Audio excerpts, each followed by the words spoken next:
Sơn dạ. Dạ vâng. Em tên là Dung ạ. Dung à? Em sinh năm 2003. 2003. Em hôm nay ra làm việc anh không có gì vui không? Dạ em ra đây rất là vui anh ạ. Rất vui vì được gặp anh ạ.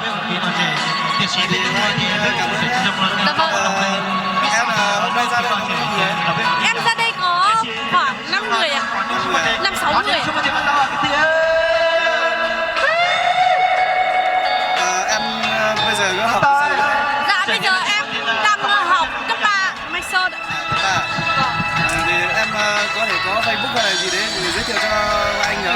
Dạ Facebook của em là Dung Sam. Dạ vâng.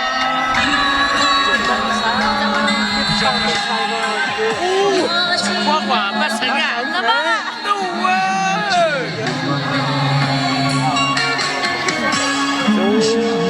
Chú là con làm cái nghề của bố cháu. Dạ vâng ạ.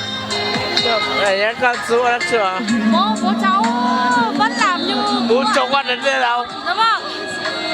Phải không?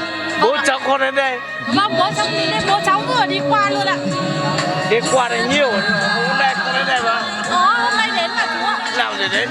Mà bố cháu vừa đi qua bác ạ. Con bé chẳng à? Dạ cháu tên Dung ạ. Dung. Vâng ạ.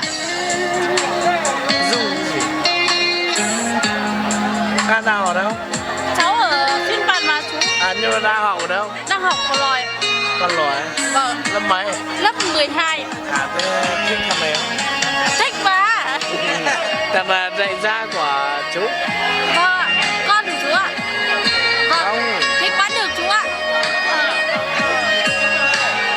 Không, cái này không phải con chú, cái là cháu của chú. Dạ vâng. Con của anh ở đó kia. Vâng ạ. Con của anh. Con của anh làm anh cho đi làm lính một tí. Em tên gì?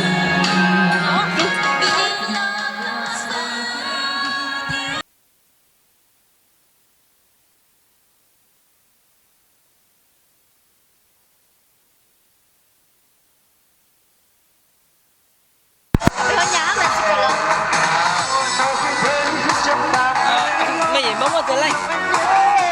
Cậu lạnh. Cậu lạnh. Anh cậu thì